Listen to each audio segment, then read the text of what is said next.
Bizarre Brain Comics.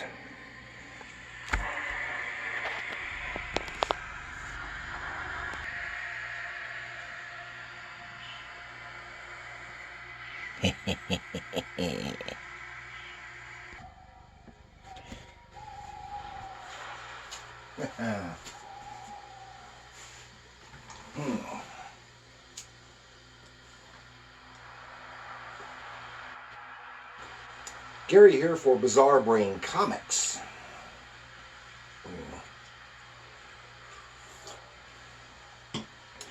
This is where I like to take a look at some older comics,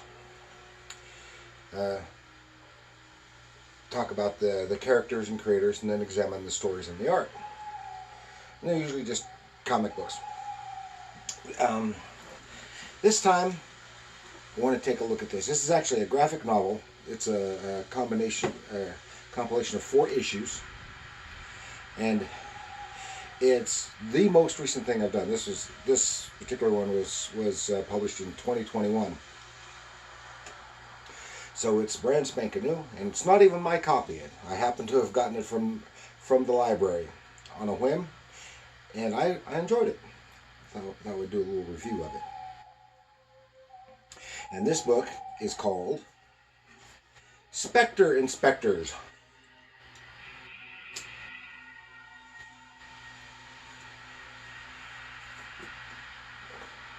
And this is by Bowen McCurdy and Kailtyn Musto. I guess that's how you pronounce it, Musto. And let's see what little bit I have on here. Not that one. Not that one. That one.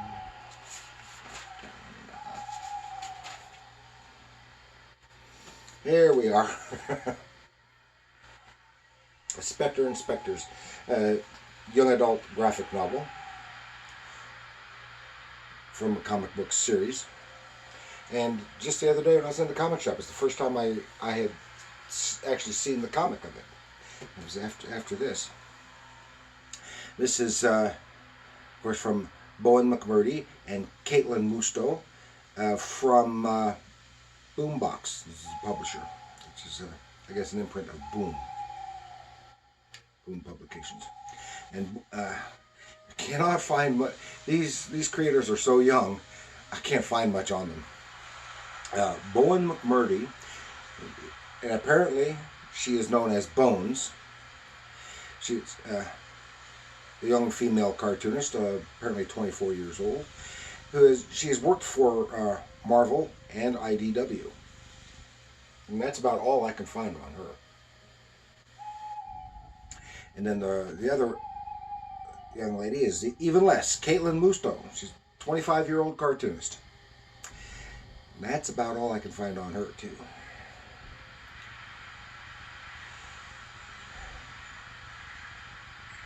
So, this is, as I said, this is basically a young adult graphic novel.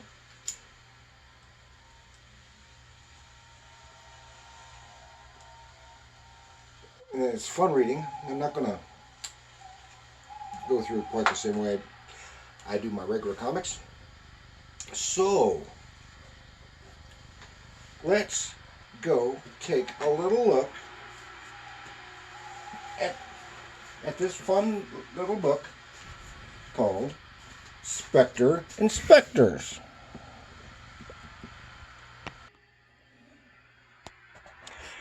Okay, here we have Specter and Specters.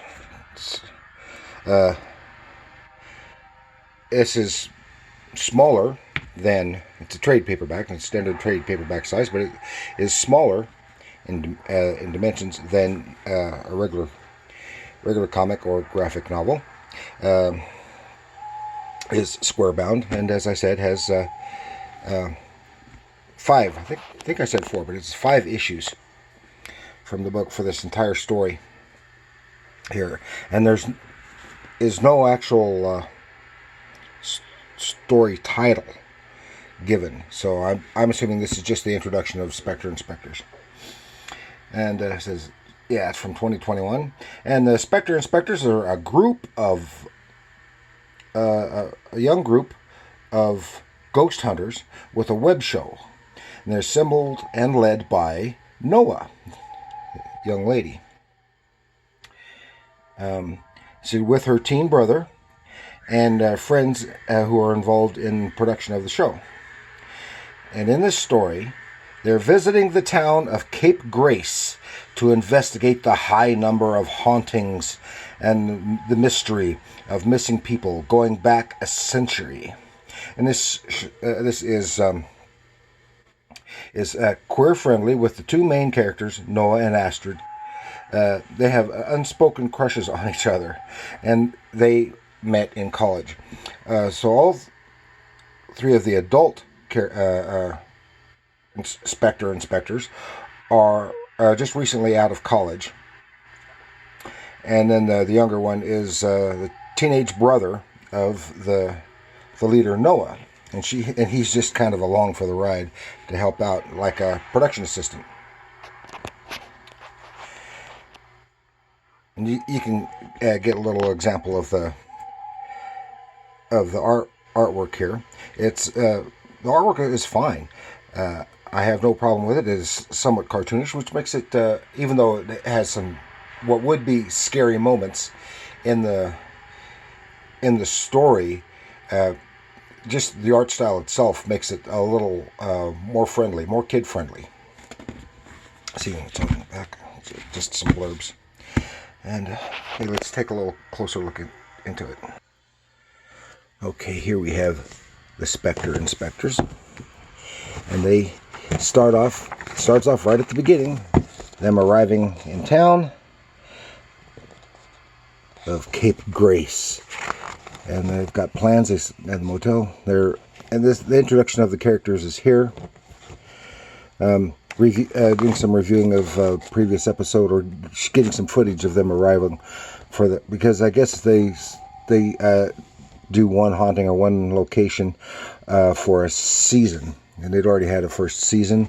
They're going to check out this old, what used to be like the courthouse or something. Anyway, it doesn't matter. And Noah and Astrid, they have a little flirtation, but it's seemingly innocent because they are queer characters, and the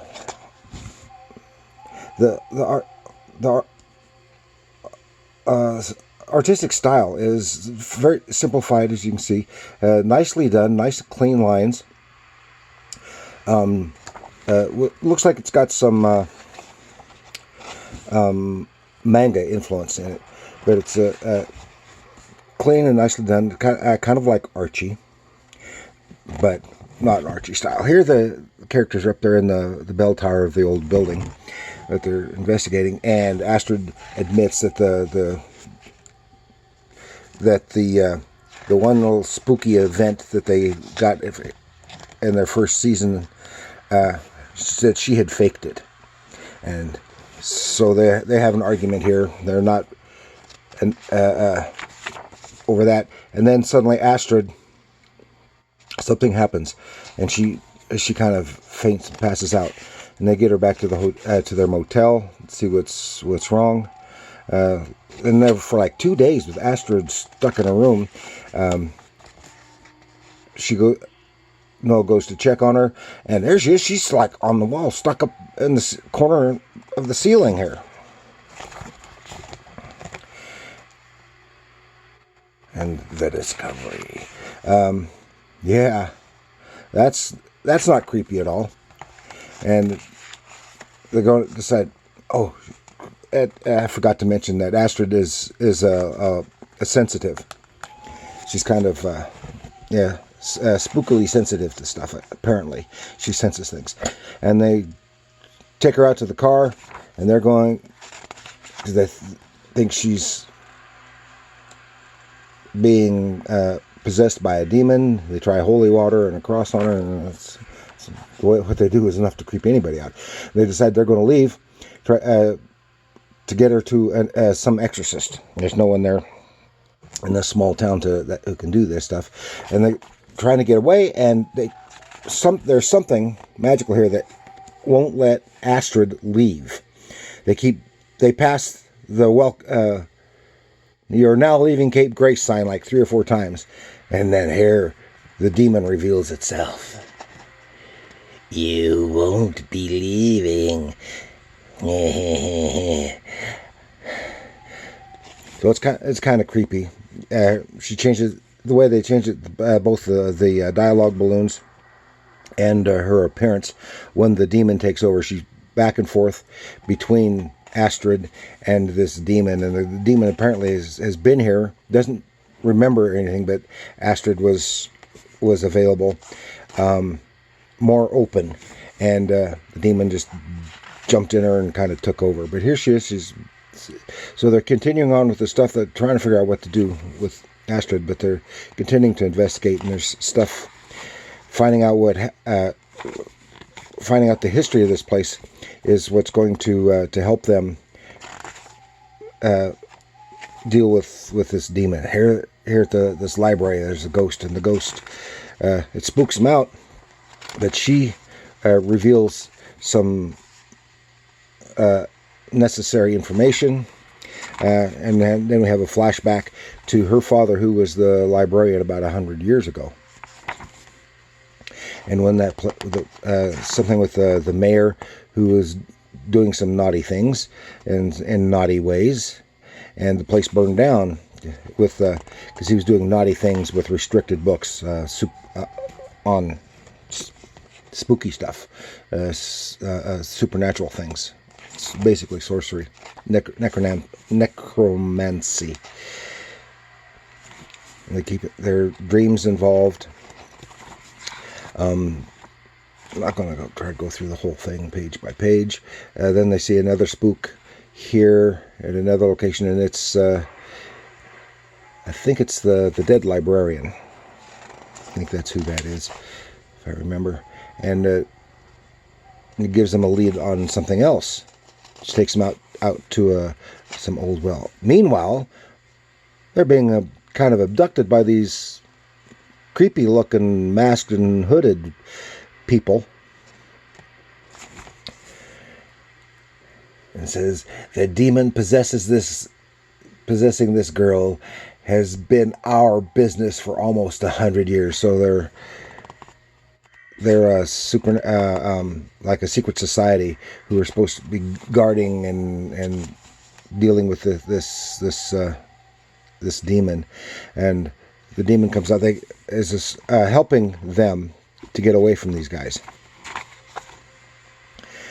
The demon possesses her, and they go, and then they wound up at the old well that they needed to go to find something else, and where they find another little ghost. This is a ghost of a little boy, and he tells them a story. He's playing with his little boat, and which leads them to where this book that they needed is hidden, with the information, and it tells more of the story. And then there's the demon back and forth between the girl, and all kinds of creepy stuff going on. And all this, starting to put all this stuff together, and finding that there was this musician, and it boils down to they're captured again by the secret society people, and they're going to like kill the girl or something, and it comes to a head here at the end. And it turns out the guy who's the head of the secret society is actually the ghost of the evil mayor from a century before, who was possessing this young man. No one else knew about that, and they're fighting that, and fighting him, and trying to get away. And the place is engulfed. They're trying to defeat, with the help of the demon, trying to help defeat this evil ghost, who's like hair changes into something creepy and scary, creepy monster. And the girls are kind of bound together, because this guy, he was trying to take the demon to possess the demon himself. Instead of being possessed by a demon, he wanted to possess the demon, take the demon's powers for himself. And then he's defeated. And here's where the girls... now they're talking with the demon who's now outside of the girl's body. And the place is even worse shaped than it was before. And this is the only... Other than some slight flirtation here when they finally get together and kiss, this is really the only thing you have of any kind of sexuality, and that's just very sweet and innocent. Just these two girls. Now, one more thing about the art style is, well, of course, it's very well told visually, and the story, visual storytelling is done very well. But the one thing is that the stylization on these characters make them all look like young teenagers, even though the characters are in their 20s. They look more like they're in their early to mid-teens. And here we are at the end. The demon is released from the girl to go back to wherever it was. The demon had been trapped there, and is free to go back to where it belongs. And the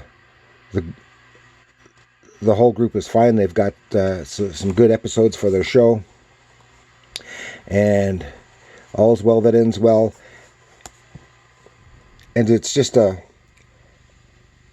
kind of made me think of a version of Scooby-Doo in a way, except there's no creepy guy in a mask or something. And I really enjoyed it. Even though it's intended for younger readers, I enjoyed it. It was fun. I think it was a reasonably well told story.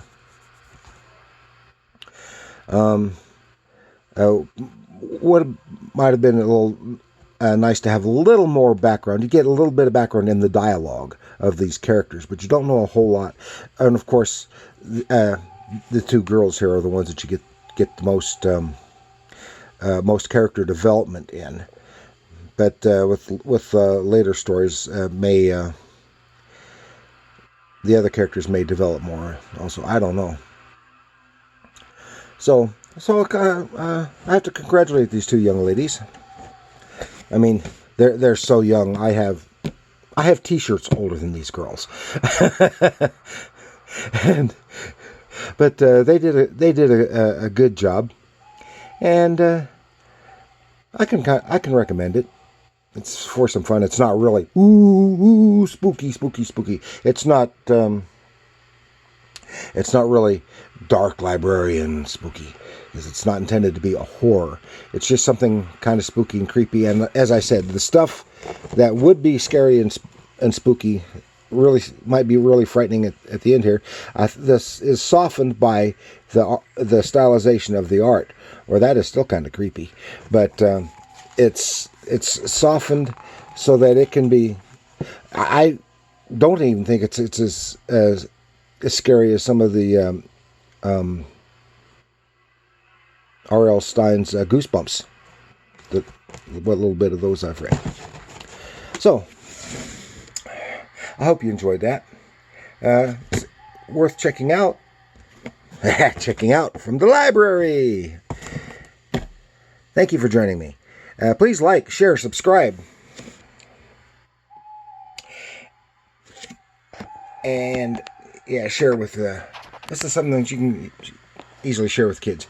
And thank you for joining me. And remember, comics are art.